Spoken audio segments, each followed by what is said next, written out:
If you watched my last video, you will know that I said the 2028 Democratic presidential primaries will be the party's most exciting and interesting since 2008. For the Republicans, it's not that much different. President Donald Trump has dominated the primaries since his shocking win in 2016. However, now that it is time for him to step down, it is time for somebody new to carry the GOP torch into 2028, which is why today I am going to rank the 2028 Republican presidential candidates by how well they would do on a national stage. We're using the same tier list as the Democratic video, the Just Don't Run tier for the candidates with virtually no chance, serious risk for the candidates with very little chance, gambling for the 50-50 candidates, strong potential for the candidates who would have a good chance, and ultimate for the top 3 candidates who I will reveal at the end of the video. I am ordering the candidates the same way. The first 6 are the unlikely candidates, the 6 after that are the potential dark horses, the 6 after that are the challenger candidates who are not at this point considered frontrunners, and the big 6, the final 6 I should say, are the big 6, the frontrunners, the ones leading the polls. So without any further ado, let's get going. We're starting off with a name that everybody will know, former Vice President Mike Pence, who I'm going to put in the serious risk tier. Now, this shouldn't come as a shock to anyone. He's become a GOP outcast since he defied Trump on January 6th by refusing to overturn the election results. He's hated by anyone who's anti-Trump, given that he was Trump's vice president.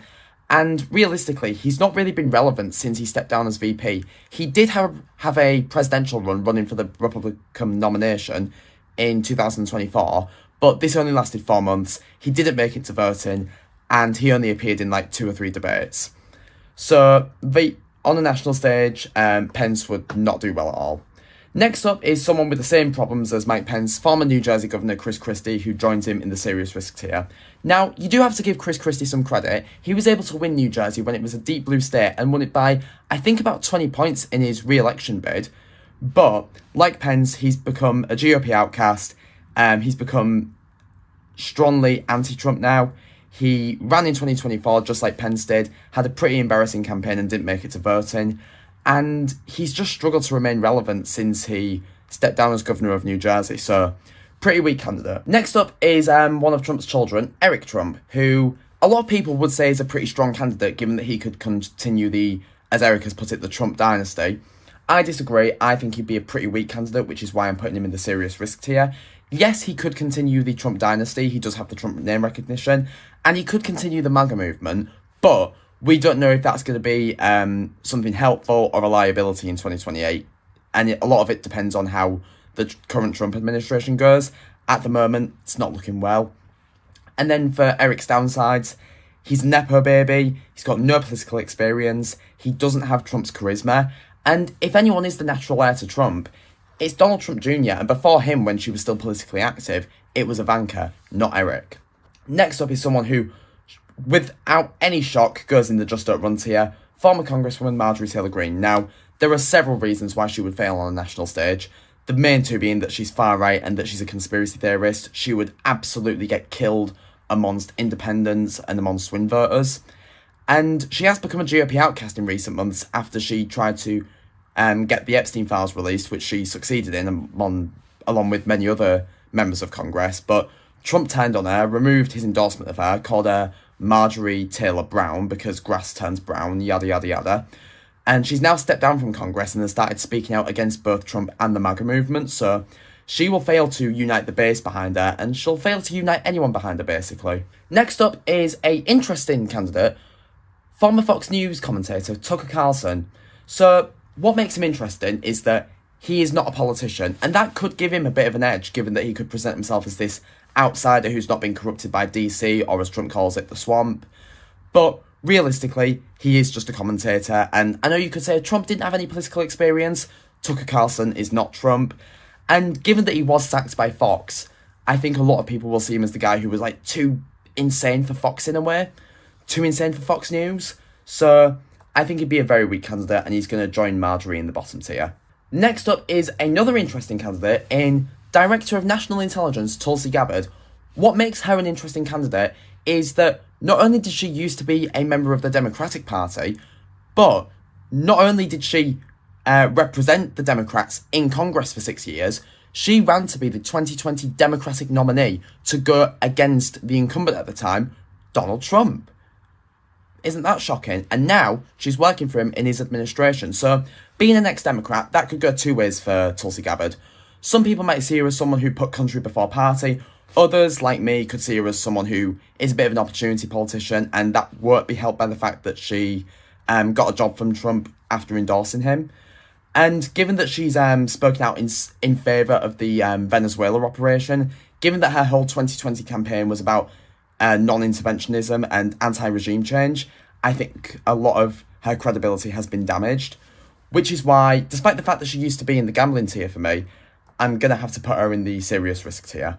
Moving on to the potential dark horses, we are starting off with Missouri Senator Josh Hawley. Now, I think Josh Hawley has a lot going for him. He's part of the Third New Right, which is something that could easily succeed the MAGA movement if it dies off by 2028 due to Trump. He's very much aligned with Trump's policies, so in terms of appealing to the same types of people who voted for Trump, I don't think he would struggle in that. He could easily energise the grassroots GOP base behind him. He's youthful, he's good looking, and during the 2018 blue wave, he was able to unseat a two-term Democratic incumbent in Claire McCaskill, albeit it was in Missouri. The only place where I could see Hawley struggling is that he did vote with the Democrats in favour of the Venezuela resolution, which responded to Trump's operation there, which led to Trump saying that Hawley should never be elected again, albeit Hawley did reverse his vote and vote with Republicans to strike down the resolution. But I think that could still leave a bit of a sour taste in a lot of Trump loyalists' mouths. That being said, I think he's still a strong candidate, and he goes into the strong potential tier. Next up is another senator in Arkansas Senator Tom Cotton, who is another one who's going to join Josh Hawley in the strong potential tier. Now, Tom Cotton has been serving in the Senate since 2015, and as chair of the Senate Republican Conference, he has significant leadership experience, being the third highest ranking Republican in the Senate. He's well respected when it comes to foreign policy, and if you look at the key election issues of 2024, terrorism and national security was the third highest, so that could really win over a lot of voters for Cotton. He's been seen by Steve Bannon as a successor to Trumpism, so there's so many things that could work for Cotton here. A couple of things that could work against him as well.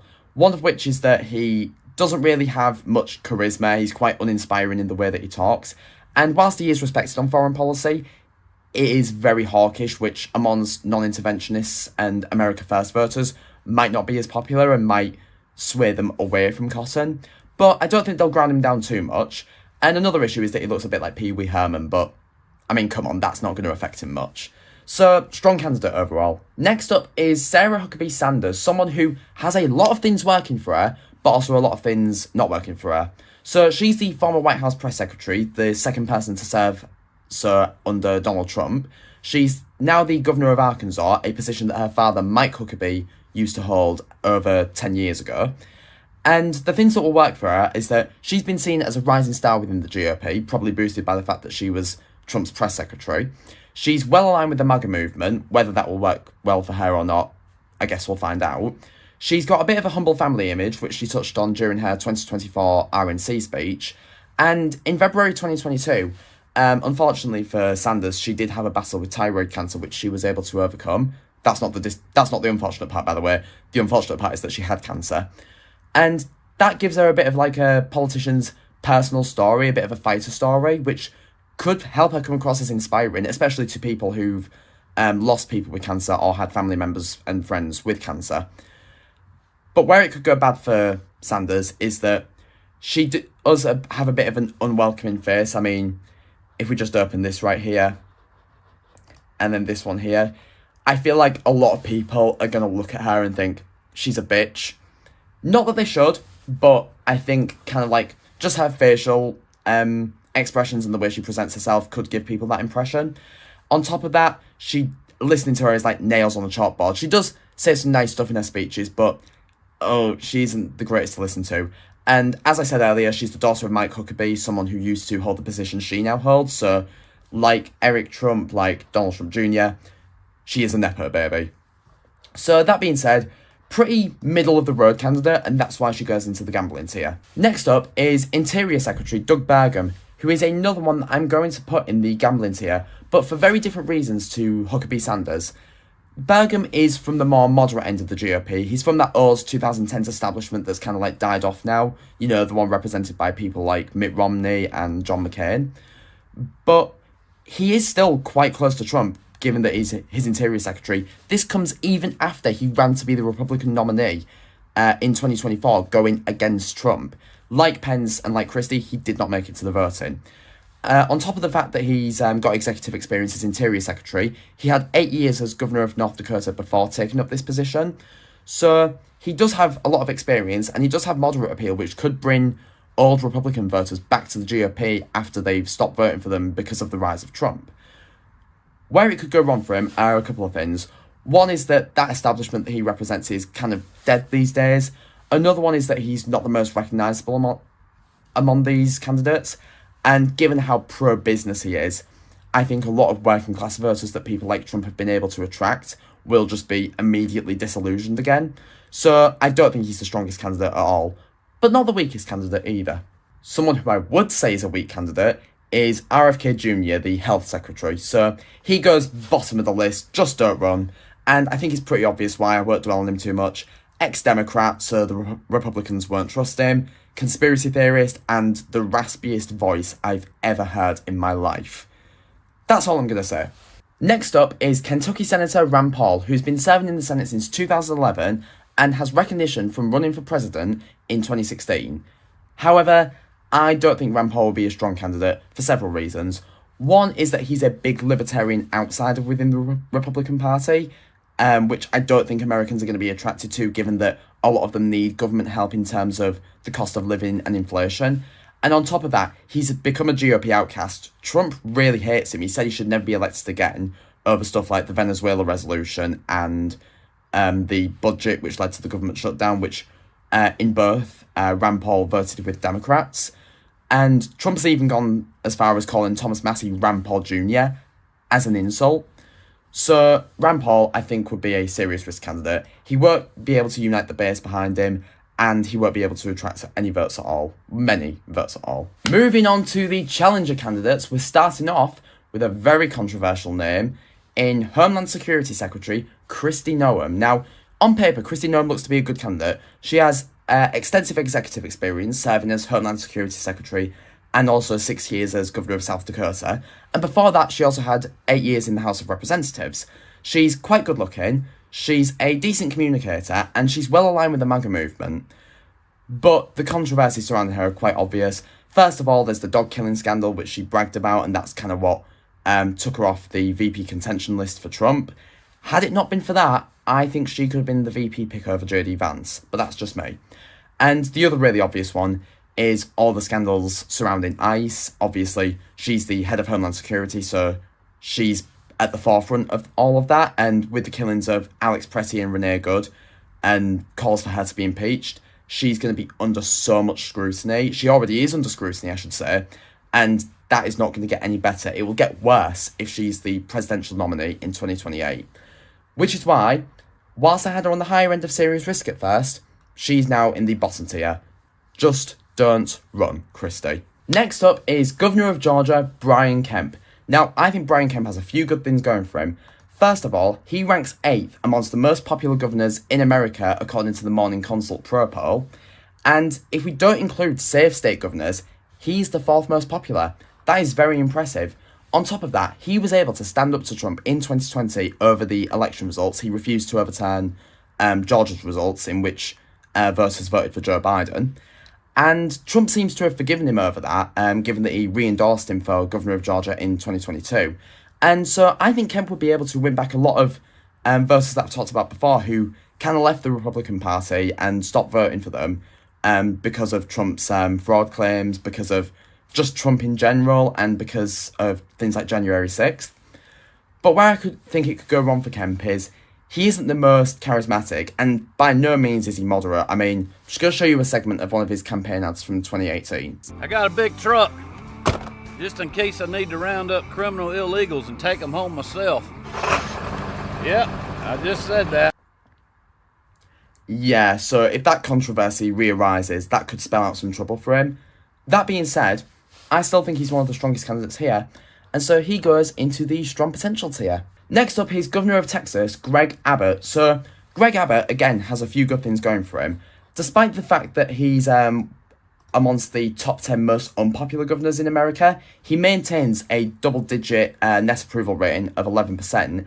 And for someone who's been serving as governor since 2015, that's over 10 years, that is quite impressive if you ask me. And he is quite in line with the MAGA movement as well, so in terms of energising the Conservative base, he will not have any issues in that. There are a few areas where it could go wrong for him though, one of which is that he does look quite old, and it won't be helped by the fact that he's in a wheelchair. I think when Americans are looking at candidates visually, they're going to look at him and think, he doesn't look that strong, which realistically is unfair, and it shouldn't be a factor. But like I said in the last video with people pointing out J.B. Pritzker's weight or the fact that Jasmine Crockett's black, it's not things that should matter, but they do, unfortunately. Another couple of things that will work against him is that he's from Texas, which, when appealing to a national level, isn't the greatest state to be from, and he is the one who kicked off the whole redistricting battle, which is undermining democracy in America as we know it. So, pretty middle-of-the-road candidate, if you ask me, and I'm going to put him in the gambling tier. Next up is now former Governor of Virginia, Glenn Youngkin, who stood down last month, and I think he is one of the strongest candidates on this list for many reasons. One was that he was able to win in Virginia just a year after Biden won the state by 10 points. If we go back to 2020, as we can see, Biden won Virginia by 10 points. A year later, if we go to 2021, I believe that's this one, no, it's this one, Youngkin was able to win it again by a couple of points against the former governor, Terry McAuliffe. Quite impressive. On top of that, he does focus a lot on kitchen table issues, kind of stays away from culture war issues when he can, although he does commentate on them also. He is very charismatic and does kind of have that American Dad energy, which, not the sitcom American Dad, just your generic American Dad, which I think will appeal to a lot of suburban voters and a lot of working class voters. And whilst he isn't MAGA himself, he can appeal to the MAGA base, and that is why he was able to speak at the 2024 RNC. The only place I should say where I think it could go wrong for Youngkin is that he is quite moderate compared to a lot of the other candidates here. So if he is the nominee, he will need a very conservative running mate. Someone like Katie Britt is someone that I think would work well. And on top of that, actually, now that he's out of office, he does have 2 to 3 years to actually remain relevant and keep his name going. If he fails to do that, he will drop down this list. Next up is another strong candidate in South Carolina Senator Tim Scott. And the reasons that I call him a strong candidate are that he's very faith-driven, which gives him a lot of religious support. He's got extensive Senate experience, serving since 2013, and being the chair of the National Republican Senatorial Committee, he's the 6th highest ranking Republican in the Senate. On top of that, he has charisma that is absolutely unmatched compared to anyone else on this list. The only thing that I think would hold Tim Scott back is that he is very hawkish. He openly said at the 2024 Republican debates, because he also ran for president, about Hamas, you cannot negotiate with evil, you have to destroy it. So he's got a very aggressive, hawkish foreign policy, which, like I said, amongst America First voters and non-interventionist voters, might not be the greatest. That being said, still a very strong candidate, in my opinion. Okay, next up is Vivek Ramaswamy, the wild card of the 2024 Republican primaries. So where I think it could go well for Ramaswamy is that he's an America First firebrand, so when it comes to focusing on the issues at home, he's someone who would be able to win over a lot of voters in that area. With how youthful he is attracting a lot of young voters, so when it comes to appealing to Gen Z, he's your guy. And he's very charismatic, which he was able to show both at the primary debates and at his 2024 RNC speech. But he does have a lot of negative attributes working against him. The first one is that whilst he is charismatic, he is really annoying. At one of the primary debates, he decided to make his opening statement a question turned on the moderators. Not really how it works, Vivek. Whilst he is getting a lot of support amongst young people, he wants to raise the voting age, which could alienate a lot of those young voters. He has no political experience. He did nearly lead the Department of Government Efficiency with Elon Musk, but he stood down from that because, one, he was considered too annoying, and 2, he wanted to run for governor of Ohio, which, if we actually have a look at that now, he's not doing too well in. I should also add on that he's a billionaire, which is going to help him not relate, essentially, with a lot of working class voters. Anyway, on this little webpage now, if we compare him to Amy Acton, in Ohio, which is considered these days to be a Republican safe state, he's losing some polls, including the, I believe, non-partisan Emerson College, to the Democratic presumptive nominee, Amy Acton. So, all that being considered, he would be a very weak candidate, if you ask me, and that's why I'm going to put him in the serious risk tier. Okay, we are on to the big 6, the frontrunners, the ones leading the polls, and it is amongst these 6 that the most likely nominee is. And we're starting off with none other than incumbent Vice President J.D. Vance. So, if we take a quick look at these polls here, Vance is being widely considered as the clear Republican frontrunner at this stage, but that could change. He's the current VP. We've got 3 years of the Trump-Vance administration left, and if it goes as bad as the trajectory is suggesting, Vance could be in trouble. So let's talk about Vance's positive attributes. He comes from rural America, which will help him appeal to a lot of rural working class voters. Being the VP, he has the most valuable experience amongst anyone on this list, apart from maybe Mike Pence, because he held the same office. And like Trump, he also does have a sense of humour. He was able to laugh at the fact that he appeared on South Park. And we all know that meme that went about of him, fat face, big curly hair. He dressed up as that meme for Halloween. Solid sense of humour, you have to give it to him. So, they're the positive attributes. Then the negative attributes are a couple. So, first of all, despite the fact that he's VP, before that he only had 2 years of Senate experience, which for someone holding the second highest job in the country really isn't that much. Furthermore, whilst he does have Trump's policies, he is not Trump himself. He doesn't have Trump's charisma. He doesn't have the recognition that Trump did when he became president. And, as I said, the Trump administration is very unpopular at the minute, and if it continues down that trajectory, especially with what's coming out regarding the Epstein files and with everything going on with ICE, Vance is going to have to defend all that if he's the nominee. That could be very hard for him. So, he's the hardest one to place on this list because his placement depends largely on how the Trump administration goes. So for now, I'm going to put him on the high end of the gambling tier. I think that is a solid placement for him right now, and I think it is fair. Next up is Donald Trump's other child and his eldest child, Donald Trump Jr., who I'm just going to put into serious risk tier alongside his younger brother, Eric Trump. He's got basically all the same positives and all the same negatives as Eric Trump. I'll run back over them. Positives, Trump name, MAGA continuity, although that could be a negative. Negatives, Nepo baby, no political experience, doesn't have the same charisma as his father. End of. However, someone who is close to Trump that I would say is a very strong candidate is Marco Rubio. Now, the reasons I say this are not surprising. Marco Rubio is able to appeal to a large number of groups. He's able to appeal to the MAGA base, he's able to appeal to moderates, and he's able to appeal across the aisle. When he was nominated by Trump to be Secretary of State, the Senate confirmed him unanimously, 99-0, and the only reason it wasn't 100 was because J.D. Vance had left his seat at that point. So, Rubio has a lot of support behind him. He's also got plenty of experience serving in the Senate from 2011 to 2025, which is what helped him to be confirmed unanimously. And I think he's probably the strongest candidate on this list, spoiler alert.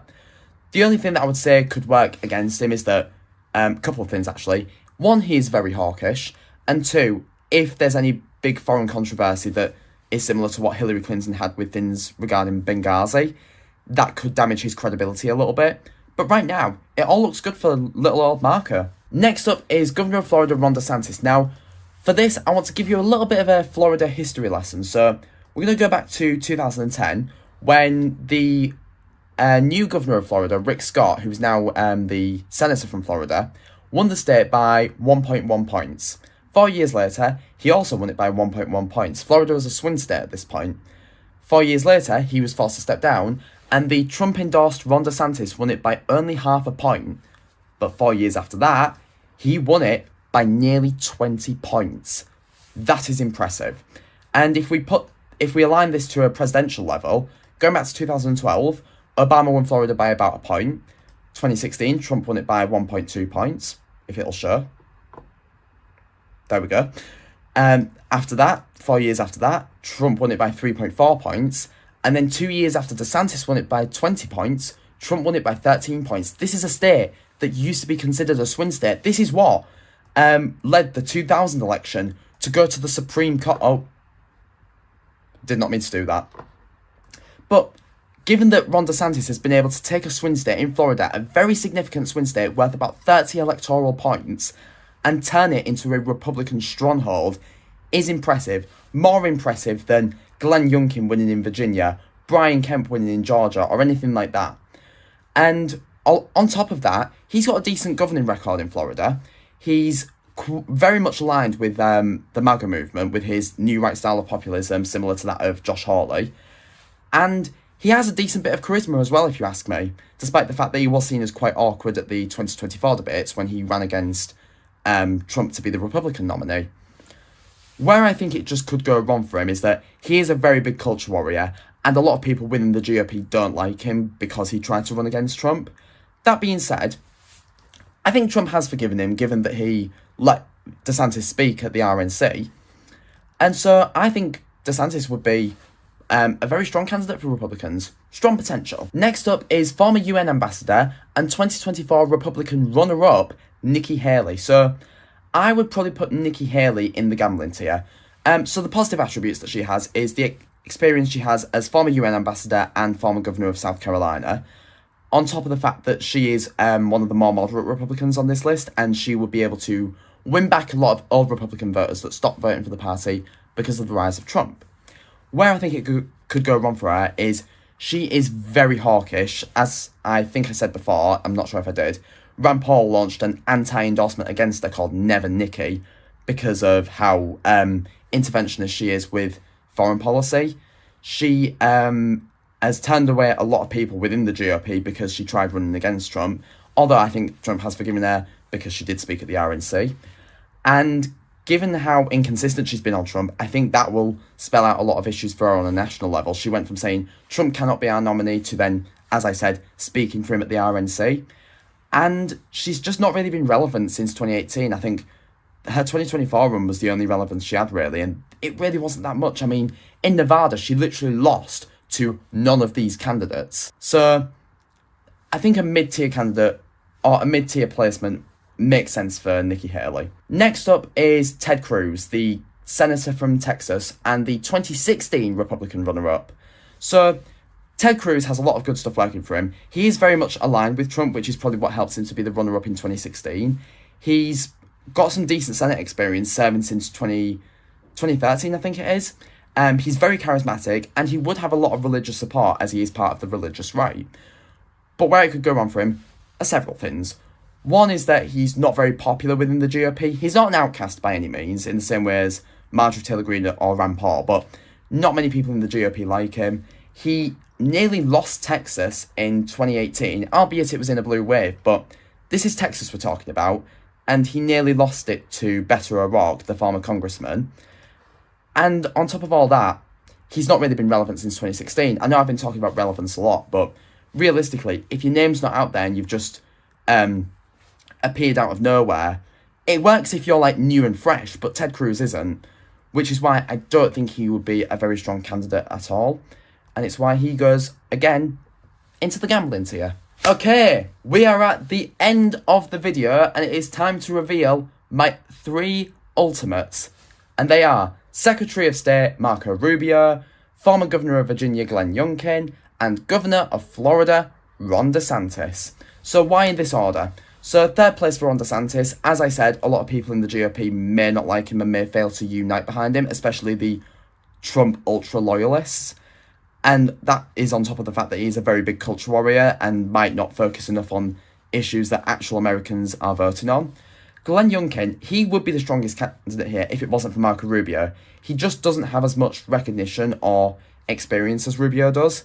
And as for Rubio, cross-party appeal appeals to many in the Republican Party and so much experience behind him. And that is why I think if Republicans want to have their best shot at winning in 2028, Marco Rubio is their man. Thank you so much for watching this video, guys. Please leave a like if you enjoyed it. Please comment any of your input.